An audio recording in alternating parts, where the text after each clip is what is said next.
morning and thank you for joining our daily outlook. And today we'll cover changes in the Bitcoin USD pair. Greg will be sharing insights from our trading desk.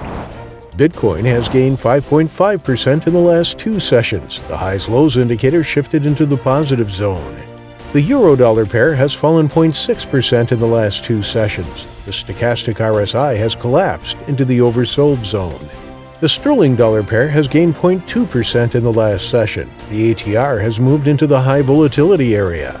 The Aussie dollar pair has traded sideways in the last session. The MACD has shifted sharply into positive territory. Thank you. Moving on to the latest updates in world financial news.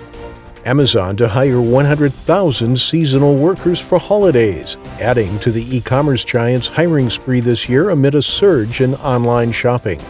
Cautious currency markets kept the pound subdued against a stronger dollar, but it rose slightly against the euro as an extension to Brexit talks gave markets some cause for optimism. Kasha, which calls itself a crypto-friendly neobank, said it was planning a move into India when it raised $5 million from a Dubai investment firm in early September. Thank you. And now let's go through today's major economic events.